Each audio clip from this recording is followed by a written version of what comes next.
This is welcome to OBR Live. This is our lockdown edition with some of our alumni. We've got Dan Widdup today. I'm Tamara de Jong. I'm head of our business development this year. Dan is from JRM Motorsport. Dan, you want to tell us a little bit about your role there? Yes, so I work for JRM, predominantly started off in the R&D department, working on a couple of different projects, but more recently I've been kind of moving towards the GT3 and racing side of things in the British GT. Okay, and you're on placement at JRM at the moment. Where did you start at OBR in your first year, or how did that start? Yeah, so I joined the team for my first season in OBR was OBR 18. I hadn't really done much design. I knew I wanted to get involved in the team. So I just got started from week one of semester one, being as fun as much as I can and learning from there.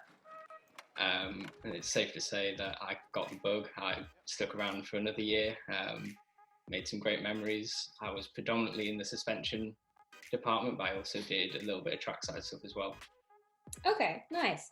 And so after your 3 years at OBR, you went on placement at JRM. How was that experience for you? Was it easy to get a placement? Is it what you expected? It's never easy to get a placement, because obviously you're going up against kind of your classmates, but other people from university, different universities with similar experiences. I didn't get my placement until kind of late July, where I got that confirmed, so it was really late on in my second year.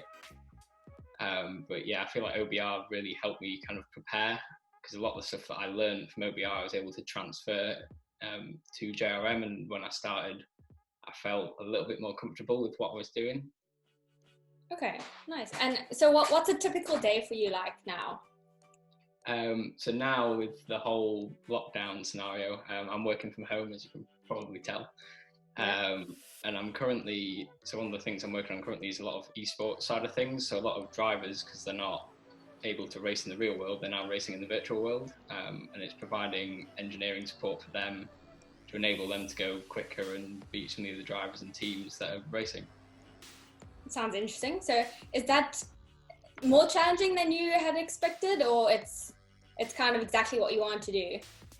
It's a little bit of both. It's cool to get the experience because I'm working with professional drivers as well as simulator drivers, because different softwares require different driving techniques, and some of which you wouldn't use in the real world. So it's trying to not only get the professional drivers to adapt to their driving style, but try and change the setup of the car to match them. So the simulator drivers and the professional drivers don't necessarily run the same car setups, so that they can extract the most out of the car. Okay. So it's with COVID-19 and the pandemic, working from home, the sim racing is probably a big benefit to you. Has it changed your work a lot, or are you working as normal? So some of the stuff I would do trackside, so is pretty much exactly the same. So going through the data with the drivers, talking about setups. I actually have a meeting later on with some of the engineers to discuss where we want to go with the car setup. So some of that is quite similar. But yeah, the whole kind of not being able to go into work and not actually going racing in the real world is probably the main difference for us. Yeah, and there's no intensity of being at actual races and that thrill that you get every day, right?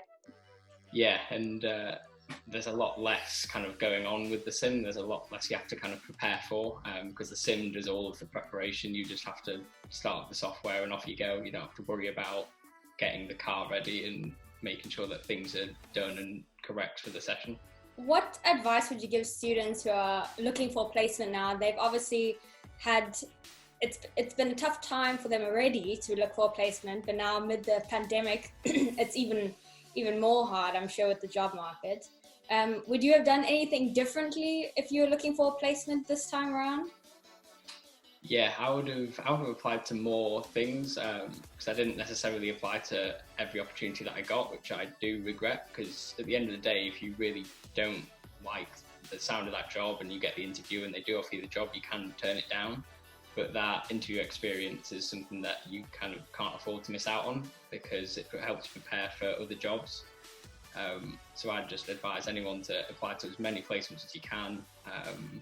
Doesn't matter if you like or don't like the job, because you can always worry about that later. But yeah, that's the main thing that I'd change. And so, as many as possible. How many would you say that would be about? What did you apply for instance? I applied to I think I probably applied to about 15 different placements, but there were loads more out there because a lot of different companies, like bigger companies, offer more than one placement.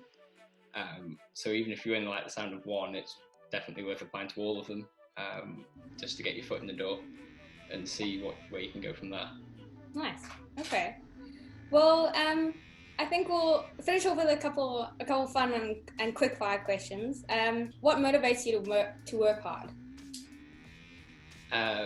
Success, self-learning, and kind of just the drive to do well.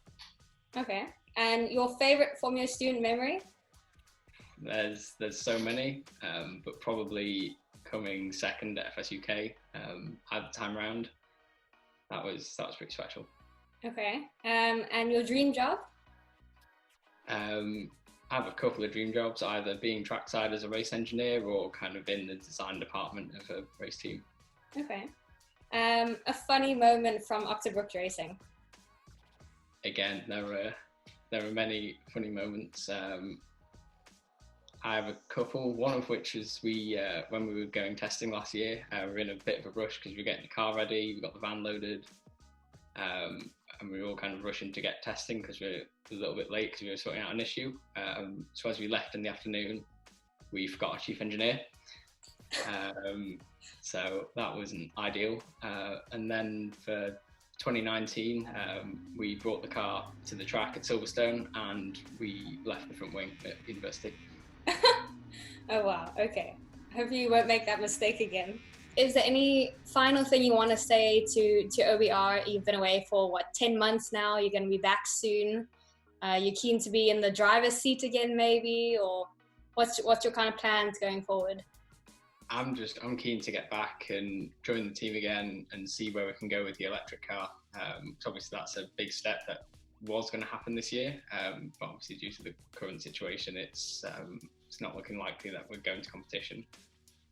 But I think it's going to be a huge step for OBR if we can get the extra testing time in and kind of go from there. And then with regards to driving, I would love to drive, but you always want the quickest drivers in, so we'll see who else is around as well. Okay, and any shout outs to some mates at OBR and or anyone else you want to say hello to that they might not have seen you in a little while? People I haven't seen in a while, probably some of the guys from the 19 team. So Nathan, last year's suspension lead, hope you're doing all right. And then a couple of the guys on the team currently, probably Aidan and Ben Welch. So hope you guys are well. I hope to see you soon. Hopefully we'll see lots more of you at JRM. I see there's a video. If you guys check out JRM Motorsport, all their channels, they've got Dan driving on there. On a simulator, so we'll share that as well. Thanks for chatting to us today, Dan. It's really nice to see you and nice to see OBR out in the real world at JRM Motorsport. We'll keep following you and thanks for chatting. No worries. Stay safe and hope you have a good day.